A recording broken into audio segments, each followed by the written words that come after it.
Happiness Patrol is perhaps best known for being a political allegory, with the evil dictator Helen A played as a substitute for Margaret Thatcher. In reality, there aren't that many similarities. Both are strong female leaders, but their policies are very different. But this is the closest Andrew Cartmel came to his stated goal of bringing down the government, and Thatcher resigned just 2 years after this was broadcast. Coincidence? Probably, yes, but who knows? The setting is the colony world of Terra Alpha, ruled over by Helen A, with the help of her enforcers, the Happiness Patrol, an all-female group with bright pink wigs and short skirts.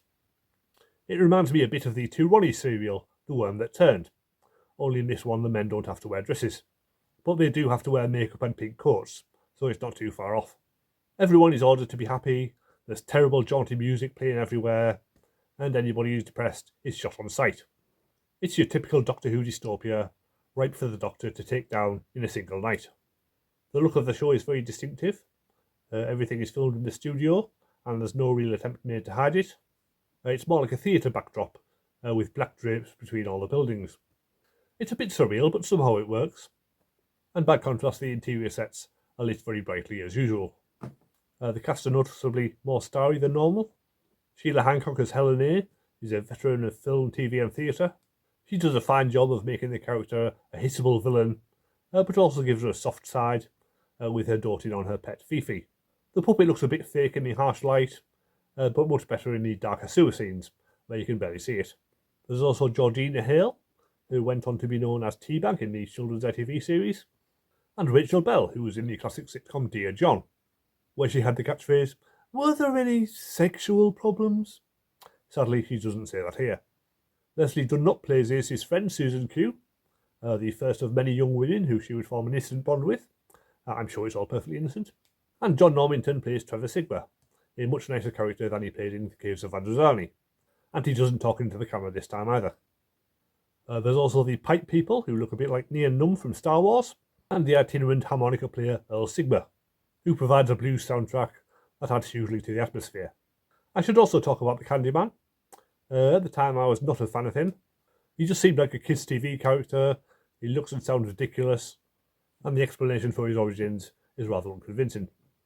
Watching it now, sure, he's not one of the greatest villains the show has ever had, but he does have a unique look, and scenes like the one where he answers the phone saying, "Candyman," are deliciously surreal.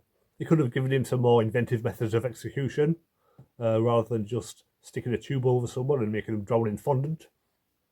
Perhaps he could have varied it a little by chopping people up or baking them in a cake.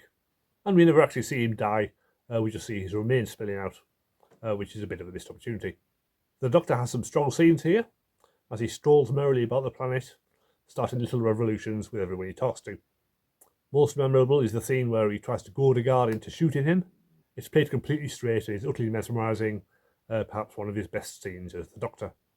He also sings a bit, but that doesn't work nearly as well. So it's not perfect, but it's full of incident. The 3 episodes fly by, and it all ends satisfyingly enough. It's like this season's version of Paradise Towers, with a crazy world full of memorable characters, some of which work better than others, and the Doctor comes in, overturns their entire society, and leaves. I can think of a few places he might want to visit right now. The DVD has about an hour and a half of extra features. Happiness Will Prevail is a making-of documentary, with the writer, director and script editor talking about the origins of the story, the comparisons with Thatcher, the way the Candyman was originally meant to be human, the sets and lighting and so on, plus there's some behind-the-scenes clips from filming, which we usually only see on the Blu-rays. There's a whole extra episode worth of deleted and extended scenes, including the census taker interviewing the Candyman, and Ace bonding with Susan Q. Finally, a long 45-minute documentary, When Worlds Collide, all about the politics of Doctor Who throughout the years. Barry Letts and Terence Dix talk about the 3rd and 4th Doctors being anti-establishment, as well as the political stories of Malcolm Holt and Robert Holmes. And Andrew Cartmel and the Happiness Patrol's writer talk about their era's politics as well. It's a solid overview, nothing long-term fans won't know already, but it's well worth seeing for newcomers. Overall, it's a really odd story, with a great cast and unique visual style. The Candyman and Fifi haven't aged well, but they're still fun, and the story is solid enough. I'll give it 7 out of 10. Thank you for watching. If you like my reviews, you may want to check out my Patreon, where I'm reviewing 7th Doctor audio stories every week, as well as new episodes of Star Trek Strange New Worlds. And the first episode of each series is free to read.